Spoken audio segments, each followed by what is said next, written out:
Do you know that over 80% of businesses fail in the first 5 years?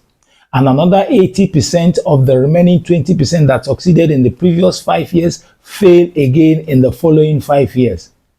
Why do businesses fail? And how can we mitigate it? How can we navigate and come out from business failure? I share with you what I have seen. I have experienced business failure. My brothers, my sisters, people, it was not funny. It was depressing. It was agonizing. It seems as if there was not going to be tomorrow until I found the solution, until I had a mentor, until I was groomed. And today I am off it. I failed once, not twice, not more than 3 times. I did various businesses. Is it networking business? Is it credit and loans business? Is it sales business? I failed. But thank God today the story is different. And I want to share with you the 6 reasons why people fail. Among many, I want to share with you 6 reasons why businesses fail and how you should be able to learn and come out from it. Ensure you don't fall into that pit. I was once there, and we're going to share with you. Listen, people that are ahead of us, they have found the secret, and they have kept to that secret, and that is why they are ahead of us. And those people behind us, if they find the secret, they may likely overtake us and not lose in their business. It is expedient upon us to know and to apply the things that we need to know and to apply so that our own business doesn't fail. And that is what we want to share with you today. My name is Nicholas. It is Investment 101, where you learn the financial tips on how to grow your business, make money, manage money, and multiply money. I want to encourage you that you should do one thing for us. We want you to sign, we want you to like, we want you to subscribe as we go along. God bless you. I will be back. Number one reason why most businesses fail in the first 5 to 10 years is when there is absence of a strong vision, a strong why, and a strong passion.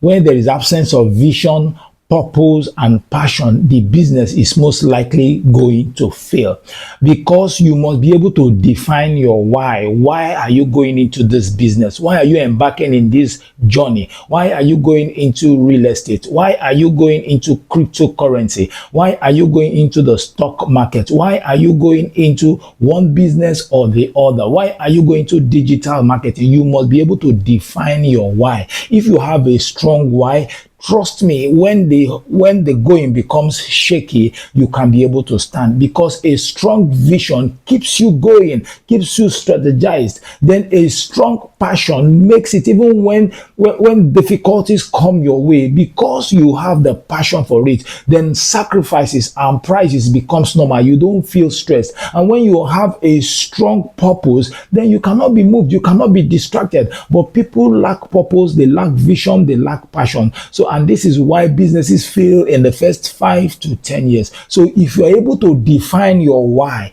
then your business is most likely going to stand. Number 2 reason why so many businesses fail is as a result of low sales and possibly lack of customers. Every business is there to make sales, and sales brings about profitability. But before you make sales and become profitable, you must have one thing, and that is customer. You must have customers. You must have customers who come to buy. You must have customers who repeat purchase. You must have customers who are loyal. So any business where there is low sales, prolonged low sales as a result of little or no activity of customers, and also not just customers who are willing to pay, there is likelihood that that business will pack up in the near future. You must ensure that you treat your customers with love. You must realize that customers are king. Even if they are making the wrong statement, know that they are right, and that is why you are there for business to meet their needs. And when you provide value, then you make sales, and when you make sales, you become profitable. So ensure you make sales, ensure your sales and your marketing department is up and doing, they are up and running, and also your staffs, the customers are well treated.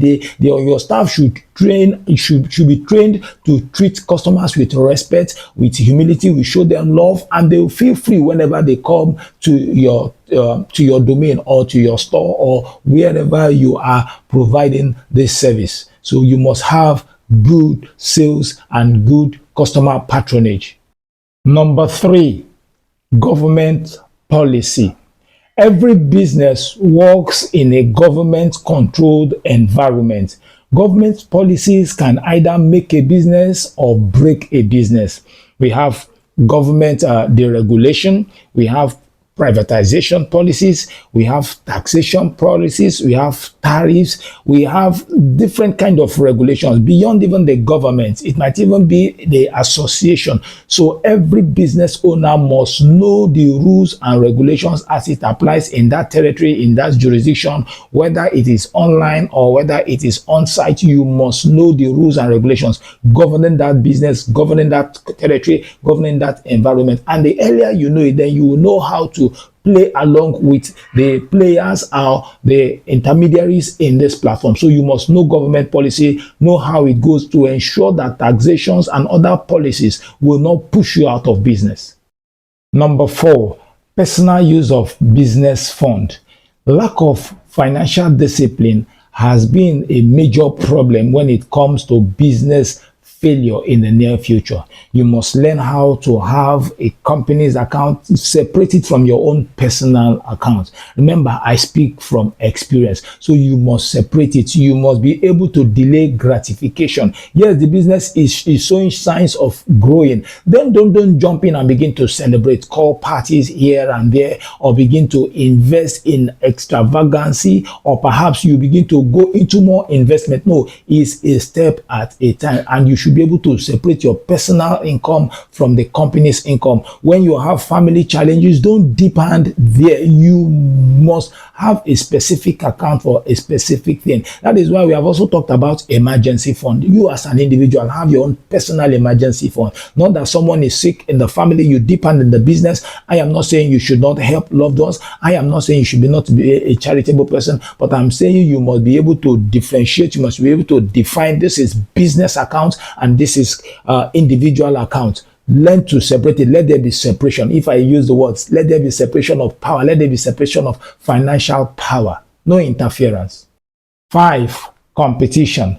Competition is good for your business, but competition has closed down so many businesses. They have forced so many businesses out of existence. Competition brings out the best in you. Competition brings attention to you, and competition is needed for you to move forward. You must know that there is always going to be competition. Don't say the market is crowded, so I am not going into the market. And don't take competition for granted. If you are naive or you are lax concerning competition, very soon you will close that business, and that is not my prayer for you. That is why we are sharing this with you. You have to learn, you have to embrace competition. When you go into the market, if you see that everybody is offering the same thing, you can rebrand it, you can re-strategize, come with a different thing, but the same product, but with different packaging. That is all about competition. You must be creative, you must be innovative, and you must be ready to go the hallmark. Once again, competition is needed, but you must be very, very careful so that you are not edged out of the business. Don't say the market is crowded.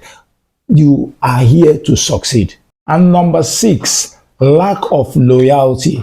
A disloyal employer or a disloyal employee can kill a business. Yes, even the owner of a business, if you are disloyal, you don't give attention to your business, you don't care anymore about the business, maybe it has broken even after 6 months, after 1 year, after 5 years, you turn your back on it, that business is most likely going to break down. When you are employing your staff, you must do due diligence to ensure that the people that you are employing are the people that are human. They have a good sense of humor. They love the business. They love the people that they are working with, and also they appreciate the customers. Don't treat your customers shabbily. Let your employees, your staff, let them not treat your customers shabbily. You must be loyal. Don't look for a group of people who begin to show signs of disloyalty, or they divert business, or they swindle the business, they steal from the company. Look for people who are loyal, who love the business, who love the badge, who love the customers, who understand when the business is doing well, who understand when the business is not doing well, who are ready to go the extra mile for the survival and the sustenance of that business. So number 6 reason why businesses fail is when you have disloyal employer or employees. Ensure you mop them out during your recruitment season, or perhaps you can set up a control measure to check them periodically if they are still loyal, if their allegiance is still in that company. And if you have found value from the 6 reasons that we have shared with you today, we want you to do something for us. We want you to subscribe. We love your subscription. That is why we are here to give you quality videos. We want you to like, we want you to share, and we want you to comment. Perhaps you have had business failures. We want to learn what the experience is and how you're able to navigate from it, or you are still in that valley. We are also here to pull you out. So we want you to comment, we want you to like, we want you to share. God bless you. Till we return back, remain at the top, be at the top. It's going to be a fantastic November, and it's going to be a fantastic and wonderful 2026. God bless you. Bye bye.